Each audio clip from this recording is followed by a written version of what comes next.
आज ये दूसरा लेक्चर है ऑप्टिक्स का। ऑप्टिक्स में जो चैप्टर चल रहा है प्रकाश का परावर्तन और अपवर्तन, उसी में ये इमेज एक टॉपिक है। आज उसके बारे में हम लोग चर्चा करेंगे। तो इमेज क्या होता है, इसके कितने टाइप होते हैं, पहले इसके बारे में जानते हैं। तो इमेज इमेज क्या है? इमेज एक्चुअल में दो टाइप का होता है, एक रियल इमेज और दूसरा होता है वर्चुअल इमेज। रियल इमेज का मतलब होता है वास्तविक प्रतिबिंब और वर्चुअल इमेज का मतलब होता है आभासी प्रतिबिंब। तो इमेज की डिफिनेशन जान लेते हैं।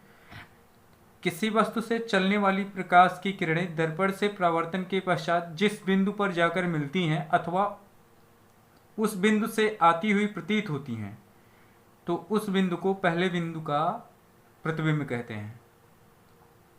यहाँ पे बिंदु वस्तु के लिए यूज किया गया है।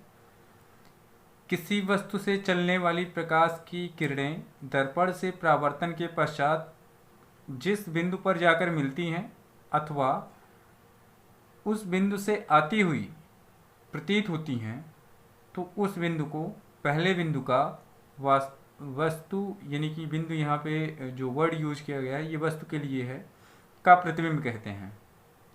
डेफिनेशन क्लियर हो गई है? एक बार और देखिए। किसी वस्तु से चलने वाली प्रकाश की किरणें दर्पण से परावर्तन के पश्चात जिस बिंदु पर जाकर मिलती हैं अथवा उस बिंदु से आती हुई प्रतीत होती हैं, तो उस बिंदु को पहले वाले बिंदु का प्रतिबिंब कहते हैं। क्लियर हो गई? अभी इसको डायग्राम से जब समझेंगे तो सारी बातें क्लियर हो जाएंगी।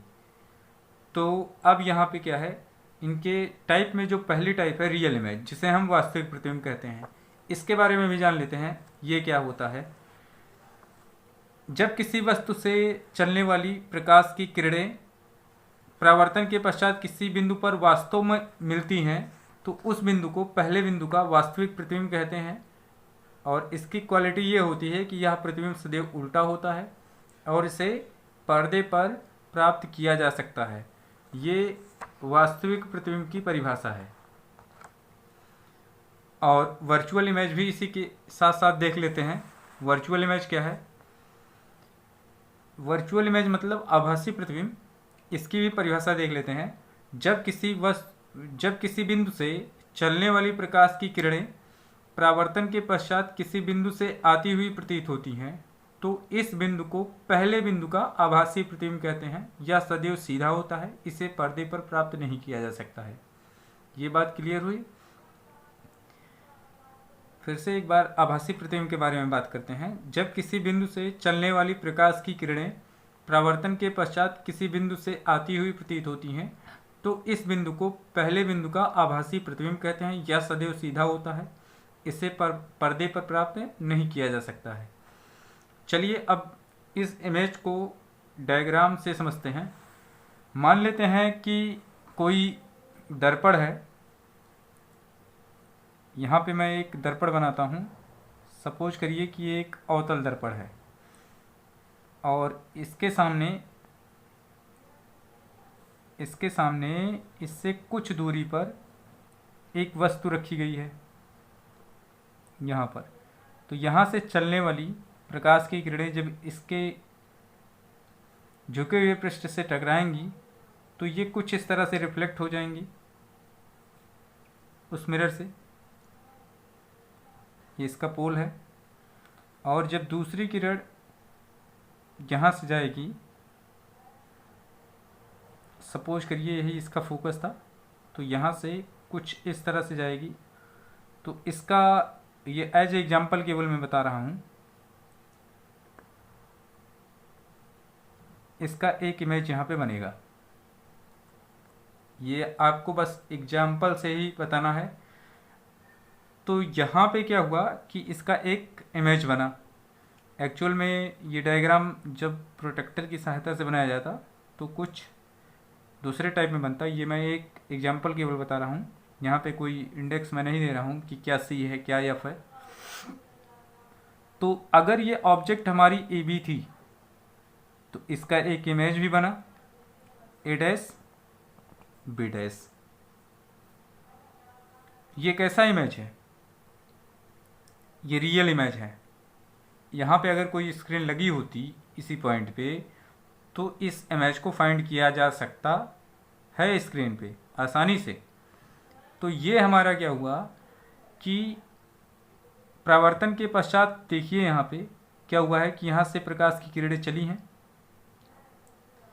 और इस दर्पण से परावर्तित होने के पश्चात ये इस बिंदु पर आकर मिल रही हैं।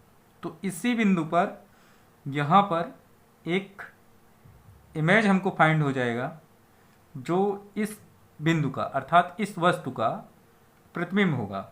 यही हमारी रियल इमेज की परिभाषा है कि जिस बिंदु से मतलब परावर्तन के पश्चात जिस बिंदु पर जाकर मिलती हैं, देखिए यहाँ पे मिल रही हैं, परावर्तन के पश्चात दोनों किरणें इस बिंदु पर आकर मिल रही हैं, तो इसी बिंदु पर जो प्रतिबिंब बनेगा वो प्रतिबिंब हमारा वास्तविक प्रतिबिंब होगा।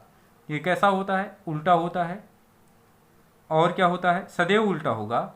और क्या होता है? इसे पर्दे पर एग्जैक्टली फाइंड किया जा सकता है, कोई समस्या नहीं होगी। तो ये हमारी हो गई वास्तविक प्रतिबिंब की परिभाषा के साथ उसका एग्जाम्पल।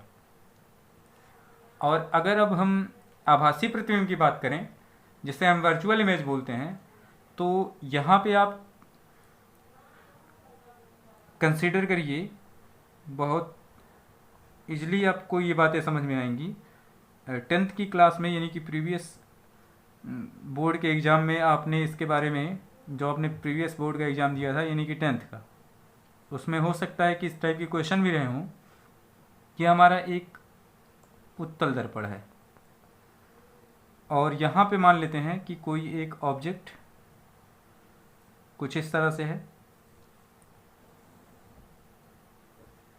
तो यहाँ से जब प्रकाश की किरणें चलेंगी तो इनका इसके पृष्ठ से परावर्तन होगा और ये कुछ इस तरह से जाएंगी, यहाँ से परावर्तित होके कुछ इस तरह से जाएंगी। जब इसको बैकवर्ड एक्सटेंड करेंगे तो ये जिस पॉइंट पे मिलेंगी, ये वैसे तो ये फोकस हो जाएगा, लेकिन हमें इसकी बात नहीं करनी है।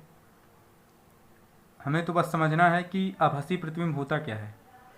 और दूसरी किरण जो चलेगी यहाँ से, वो ऐसे जाएगी, यहाँ से कहीं से निकल के जाएगी, तो यहाँ पे वैसे ये भी लाइन डैश डैश ही होगी, कटिंग लाइन। तो यहाँ पे जब ये मिल रहा है तो इसी पॉइंट पे इस ऑब्जेक्ट का एक इमेज बन रहा है। लेकिन एक्चुअलिटी क्या है कि अगर ये इसका सेंटर ऑफ कर्वेचर है यानी कि वक्रता केंद्र है, तो 10 में आपने ये पढ़ा होगा कि सेंटर ऑफ कर्वेचर से अगर कोई भी प्रकाश की किरण जाती है तो वो उसी मार्ग में वापस लौट आती है। तो ये कुछ ऐसे जाएगी, यानी कि यहाँ से ये किरणें ऐसे दिखाई पड़ेंगी आपको। और ये वाला तो ऐसे एरो ये शो कर रहा है कि क्या इसी बिंदु से ऐसे किरणें आ रही हैं और यहाँ के इस बिंदु से आ रही हैं, और ये दर्पण के पीछे यहाँ पे एक दूसरे को कट कर रही हैं। तो इस बिंदु पर C और ये एक पॉइंट हम इसको डिनोट कर लेते हैं F, दोनों पॉइंट से जो किरणें आ रही हैं वो इस पॉइंट पे मिल रही हैं, यानी कि आती हुई प्रतीत हो रही हैं और कट कर रही हैं इस पॉइंट पे। तो इस पॉइंट पे इस ऑब्जेक्ट AB का एक इमेज मिल जाएगा A डैश B डैश, और ये इमेज हमारा क्या होगा? आभासी प्रतिबिंब होगा। तो बातें शायद तो क्लियर। अगर कोई दिक्कत है तो आप हमें कमेंट करके बता सकते हैं। तो ये हमारा रियल इमेज के लिए था, ये हमारा वर्चुअल इमेज के लिए था।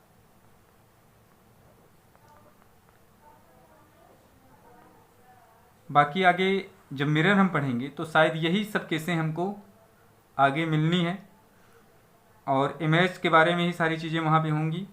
तो ये दोनों स्टेटमेंट्स क्लियर हो गए हैं, लेकिन अब कुछ पॉइंट्स आपको नोट करने हैं।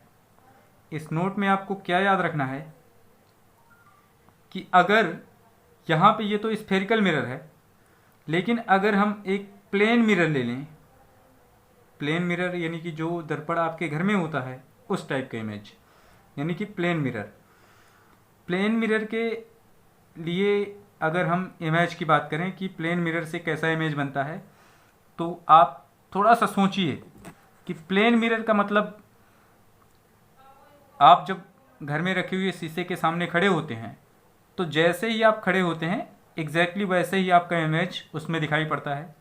तो मतलब क्या हुआ कि प्रतिबिंब सीधा है, इसका मतलब ये हमारा आभासी प्रतिबिंब है।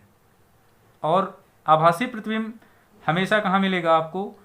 बिहाइंड द मिरर, दर्पण के पीछे। देखिए यहाँ भी दर्पण के पीछे ही है, बस इसका आप इमेजिनेशन कर सकते हैं, लेकिन यहाँ पे क्या है, दर्पण के आगे ही मिला है, इसलिए इसको स्क्रीन पे फाइंड किया जा सकता है। और ये तो बिहाइंड द मिरर है, तो बिहाइंड द मिरर यानी कि दर्पण के पीछे है, तो आप उसका इमेज पर्दे पर नहीं ले सकते हैं। लेकिन यहाँ पे भी वही चीज़ है, दर्पण के अंदर, यानी कि आपको ये आभास होना चाहिए कि आपका इमेज, ये आपका मिरर है, इसके पीछे कहीं बन रहा है, तो आप उसको भी स्क्रीन पर नहीं ले सकते हैं, यानी कि स्क्रीन पे उसका फोकस नहीं किया जा सकता है। तो समतल दर्पण से भी जो इमेज फाइंड होता है वो हमेशा आभासी होता है, उसे पर्दे पर एग्जैक्ट कह सकते हैं कि फाइंड नहीं किया जा सकता है। तो ये भी बात क्लियर हो गई। समतल दर्पण के लिए एक चीज और आपको नोट करनी है, क्या कि इसमें अगर दर्पण के सामने सपोज करिए कि 10 मीटर की डिस्टेंस पर कोई ऑब्जेक्ट रखी है, तो इसका जो इमेज इसके अंदर आपको दिखाई पड़ता है, यानी कि इसके पीछे दिखाई पड़ता है, वो इमेज की डिस्टेंस भी 10 मीटर ही होगी। यानी कि दर्पण से जितनी दूरी पर वस्तु रखी गई होगी, मान लो ये x डिस्टेंस पर है, तो ये x डिस्टेंस पर दर्पण के पीछे, यानी कि समतल दर्पण के लिए केवल हम बात कर रहे हैं, समतल दर्पण के लिए अगर दर्पण से x डिस्टेंस पर कोई ऑब्जेक्ट है तो उसका इमेज भी दर्पण से x डिस्टेंस पर उसमें दिखाई पड़ेगा, यानी कि दर्पण के अंदर x डिस्टेंस पर ही बनेगा। ये पॉइंट आपको नोट करना है। कहने का मतलब ये कि समतल दर्पण के सामने जितनी भी डिस्टेंस पर ऑब्जेक्ट होगी, दर्पण में यानी कि दर्पण के पीछे जो भी इमेज आपको दिखाई पड़ेगा वो इमेज आपका सेम डिस्टेंस पर होगा। सेम डिस्टेंस का मतलब जितने डिस्टेंस पर दर्पण से ऑब्जेक्ट है उतने ही डिस्टेंस पर दर्पण से इमेज भी होगा। क्लियर हो गया? एक पॉइंट और नोट करना है, अगर किसी भी दर्पण पर कोई भी प्रकाश की किरण अभिलंबवत आपतित होती है एग्जैक्टली 90 पर, मतलब ये एंगल अगर 90 है तो वो 90 पर रिफ्लेक्ट भी होगी, इधर उधर, इधर नहीं जाएगी, इधर नहीं जाएगी, कहीं नहीं जाएगी, वो 90 के एंगल पर ही रिफ्लेक्ट हो जाएगी। ठीक है, दोनों पॉइंट्स क्लियर हैं। अब अगली टॉपिक की वीडियो को देखिएगा, वो दर्पण से रिलेटेड होगी। तब तक के लिए थैंक यू।